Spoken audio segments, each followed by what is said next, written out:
प्राण ब्रह्म है। जो व्यक्ति प्राणायाम परायण होते हैं उनका जो है लोक तो क्या, परलोक में भी जो है उनके पाप नष्ट होते हैं और वो मोक्ष को प्राप्त करते हैं, उनका पुनर्जन्म नहीं होता है।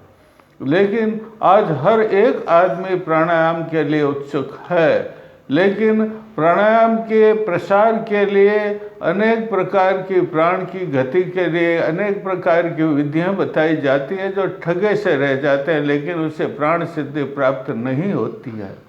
प्राण कुतः जायते, शास्त्रों में लिखा है प्राण एवं कुतः जायते। प्राण किस लिए, किसके लिए उत्पन्न होता है, किससे उत्पन्न होता है, तो इसका उत्तर वापस शास्त्रों में दिया जाता है। प्राण इव आत्मान प्राण इव जायते, आत्मा से प्राण जो है उत्पन्न होता है। ये इसका जो अर्थ है भाई। तो हमें प्राण के लिए जो है साधना करनी चाहिए, बहुत बड़ी साधना करनी चाहिए। प्रजापति ने जब इस सृष्टि की रचना की तो सबसे पहले रई की उत्पत्ति की, उसके बाद में चंद्रमा की उत्पत्ति की। अरे रई का मतलब होता है जो है ये प्राण, और फिर चंद्रमा भोग्यान वस्तु की उत्पत्ति की। अरे भगवान सूर्य ही प्राण है, शास्त्रों में लिखा हुआ। किस में लिखा? शास्त्रों में लिखा हुआ है सूर्य ही प्राण है, सूर्य ही से सब जो है प्राण रूपी ये जो व्यवहार होता है सिद्धि होती। जो सूर्य की साधना कर लेता है, प्राण रूपी सूर्य की साधना कर लेता है, प्राण परायण हो जाता है, उसके सब जो है दोष विकार नष्ट हो जाते हैं। ये इसमें लिखा हुआ है। एक जो है भाई प्राण ही कहते हैं एक वेद है, एक जो है प्राण है, जो एक पहिया है। पहिया में अनेक प्रकार के आरे होते हैं, नहीं तब तक वो पहिया संधारित होकर चलता। उसी प्रकार जो है प्राण में वेद चतुर्वेद रूपी पहिए स्थापित हैं, वो उससे जो संधारित होता है। और एक बार क्या हुआ, ये प्राण ही सत्य है, ये प्राण ही असत्य है। शास्त्रों में लिखा हो कि विरोधी तत्व दोनों एक जगह नहीं रहते, लेकिन प्राण एक ऐसी चीज है जहाँ पर ये दोनों विरोधी तत्व एक साथ रहते हैं। सत्य और असत, सत्य और असत दोनों एक साथ रहते हैं। अरे ये प्राण ही अमृत है, अमृतोहम अमृतोहम अमृतोहम। अरे ये प्राण ही तो अमृत है, ये पर प्राण से निरोगोहम। अरे प्राण से तो आपके सब रोग सब कष्ट नष्ट हो जाते हैं। इसलिए प्राण से ही तो कहते हैं प्राण निरोगाहम निरोगाहम। और इसी से तो कहते हैं अमृतोहम, हमें अमृत हूँ प्राण से। तो प्राण सिद्धि करने से तो अमृत बन जाता है। एक बार शरीर के सब जो है देवता, इस शरीर के अंदर जो है अनेक प्रकार के देवता हैं। आप इसे सब्सक्राइब करें, लाइक करें और शेयर करें। इस शरीर में सब प्रकार के देवता रहते हैं, वास होता है सब देवताओं को। उन्होंने मीटिंग की, एक सभा की, और उन्होंने विचार किया इंद्रियों के हिसाब से कि भाई हम श्रेष्ठ कौन है इसमें। तो अग्नि वाले ने कहा मैं श्रेष्ठ हूँ, जल वाले ने कहा मैं श्रेष्ठ हूँ, और अग्नि ने कहा मैं श्रेष्ठ हूँ। तो सबने कहा, इंद्रियों के सब देवों ने, आँखों के देवताओं ने, नाक के देवताओं ने, कान के देवताओं ने, मुख के देवताओं ने, हाथ वगैरह पैर के सब देवता, हृदय वगैरह सब के देवताओं ने कहा नहीं मैं श्रेष्ठ हूँ, मैं श्रेष्ठ हूँ। तो प्राण ने कहा नहीं भाई, तुम सब झूठ बोलते हो। क्यों झूठ बोलते हो? देखो माँ, मोह माँ, क्या कहते हैं? मोह माँ, तुम मोह में हो, अभिमान में हो, घमंड से भरे हुए हो, झूठ बोलते हो। मैं तुम सब में श्रेष्ठ हूँ। क्या कहा? मैं ही तुम में सब में श्रेष्ठ हूँ। तो उन सब देवताओं, शरीर के सब देवता इकट्ठे क्रोधित हो गए, एकदम लाल लाल हो गए। अरे कह रहे तुम कैसे श्रेष्ठ? श्रेष्ठ तो हम हैं, हम इस शरीर को संधारित करते हैं। तो उसने कहा, प्राण ने कहा कि लो मैं तुम्हें परीक्षा करके बता देता हूँ। तब प्राण एकदम शरीर से निकलने के लिए तैयार हो गया कि मैं अभी निकल जाता हूँ। अरे जब एकदम तैयार हुआ, उद्यत हुआ, उसी समय में जो है सब अलग अलग विलोप। कहते हैं प्राण के निकलने के पहले शरीर में जितना भी तेज है वो निकल जाता, अग्नि निकल जाती है, पृथ्वी तत्व निकल जाता है, जल तत्व का सब तत्व निकल जाते। तो जो ही प्राण निकलने के लिए तैयार हुआ तो ही सब तत्व जो है निकलने लगे। तो जो है सब घबरा गए और उन्होंने प्राण को दंडवत प्रणाम किया सब देवों ने, और कहा, और सब ने जो है कहा, नहीं अहे देव, प्राण देव तुम ही हम सब में श्रेष्ठ हो। जिस प्रकार एक मक्खी होती है, मधुमक्खी की रानी होती है, मधुमक्खी की रानी क्या करती है, जब उड़ती है तो सब मधुमक्खियाँ क्या होती है, उड़ जाती। और जब मधुमक्खी की रानी बैठती है तो सब मधुमक्खियाँ बैठ जाती है। उसी प्रकार सब देवता अपने अपने रूप में प्राण के स्थिर होने पर अपने अपने रूप में स्थिर हो गए। और आँखों के देवता ने, कान के देवता ने, नाक के देवता ने, पृथ्वी के देवता, जल देवता, सब ने मिलकर के प्राणों की स्तुति की है। भाई ये इस प्रकार प्राण का इतना महत्व है। प्राण का, प्राण तो परब्रह्म स्वयं ब्रह्म है रे। शास्त्रों में लिखा है प्राण ही इंद्र है, प्राण ही इंद्र रूप में वर्षा करता है, बादल रूप में वर्षा करता है, प्राण ही किरण रूप में जो है वनस्पति उत्पन्न करता है, प्राण ही सर्वस्व है। भाई शास्त्रों में लिखा हुआ है। देखो प्राण कहाँ रहता है, तो प्राण तो मुख में और नासिका में स्थान, नासिकाभ्याम, मुख और नासिकाभ्याम, मुख और नासिका में प्राण का स्थान है। लेकिन सप्तऋषि, इसके अलावा भी देखो शास्त्रों में, मैं शास्त्र की बात कर रहा हूँ। देखो भाई शास्त्रों में लिखा हुआ है कि जो है ये दोनों आँखों में, दोनों कान में, नाक के रंध्र में और मुख में, ये सप्तऋषि कहलाते हैं सप्तऋषि। इसी में जो है इसका प्राण का जो है निवास है। एक राजा जिस प्रकार सबको, राज्यों के छोटे छोटे राज्य, उनके अधिपतियों को काम बांट देता है, उसी प्रकार प्राण भी इन सबको अपना अपना काम बांट देता है। 5 प्रकार के प्राण मुख्य होते हैं। कौन से?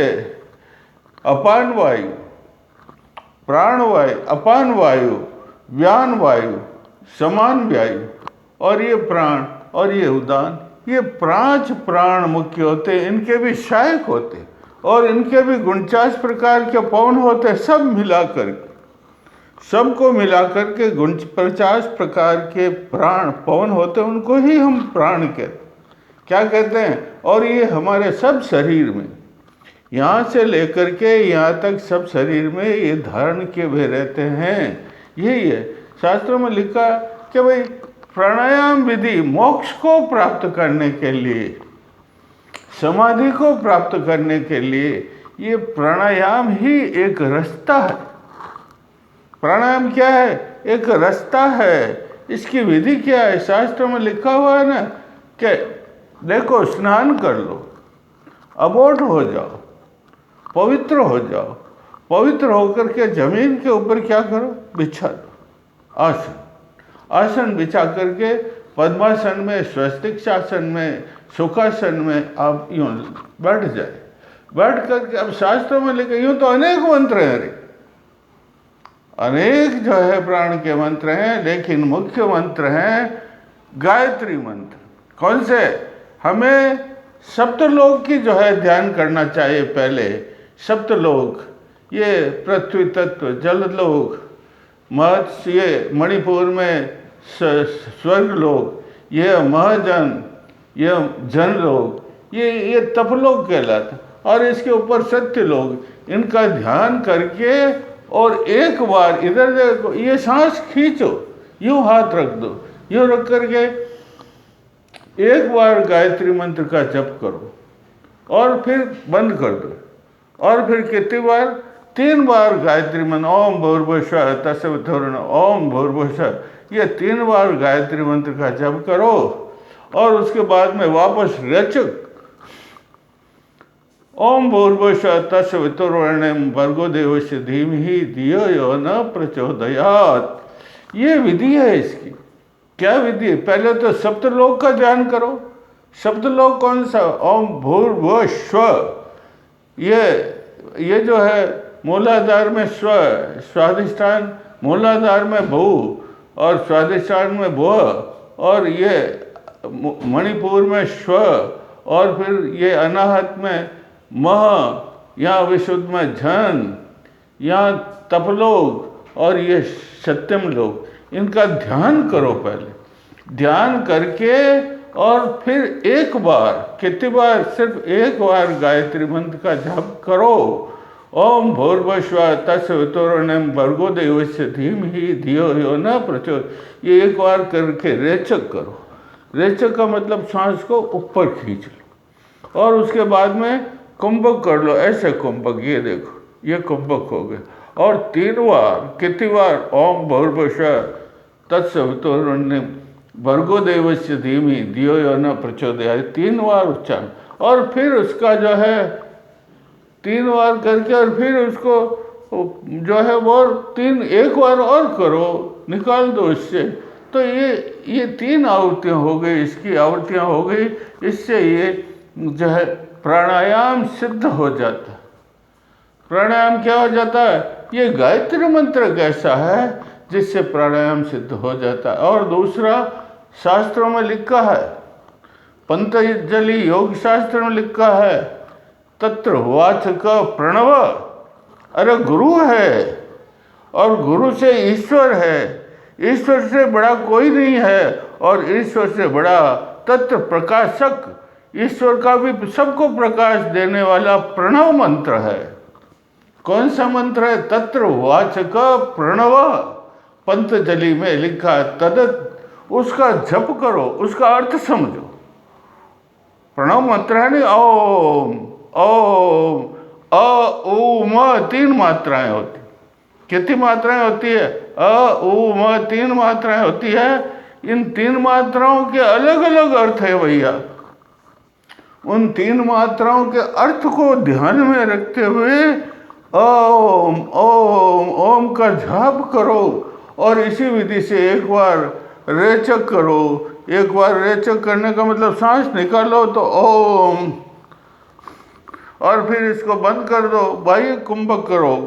एक बार बाह्य कुंभक मतलब ये रेचक, एक बाह्य कुंभक, सांस को बाहर रोक देना है, बाह्य कुंभक।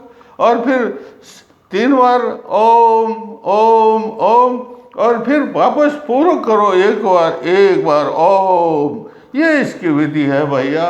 और इसका अर्थ भी, जो अर्थ ओम के साथ में जो मन में भावना अर्थ की कर लेता है, उसको तो शीघ्र ही सिद्धि प्राप्त हो जाती है। और केवल अ जपता है तो उसको मृत्यु लोक का प्राप्त, लोक तो प्राप्त होता है, लेकिन ऊ की मात्रा, केवल ऊ की मात्रा जपता है, उसको चंद्रलोक की प्राप्ति होती है।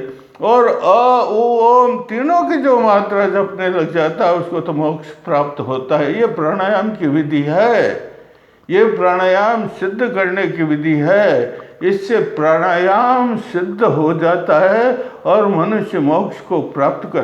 प्राण का मतलब यही है, प्राण प्लस आयाम। ये प्राण है ना, इसका आयाम करना, इसको रोकना, इसको रोकना नहीं, इसकी गति को रोकना। प्राण लेते हैं ना, रोकते हैं ना, और फिर छोड़ते हैं ना, इसकी जो गति है इसको क्या कर देना, रोक देना। प्राण प्लस आयाम, प्राण को रोकना, प्राण को, गति को रोकने की विधि को प्राणायाम कहते हैं। ये जीवनी शक्ति है मनुष्य की, और चेतन के जितने भी प्राणी हैं उन सब की जीवनी शक्ति प्राणी है। इस प्राण के रहने से ही मनुष्य जीवित रहता है। इसलिए इस जीवनी शक्ति का प्रयोग करके हम विधि विधान से इसका प्रयोग प्राणायाम करते हैं, केवल द्रुत गति के लिए नहीं। लोग क्या करते हैं, उत्सुक रहते हैं, जितनी द्रुत गति से इसकी गति को रोका जाए हमें सिद्धि प्राप्त हो। अरे अनेकों प्रकार की पुस्तकें लिखी गई है, लेकिन इससे नहीं, वैदिक विधि विधान से हम प्राणायाम की उपासना करेंगे, प्राणायाम को सिद्ध करेंगे तो हमें सिद्धि प्राप्त होगी और मोक्ष की प्राप्ति होगी। और अधिक जानकारी के लिए आप जो है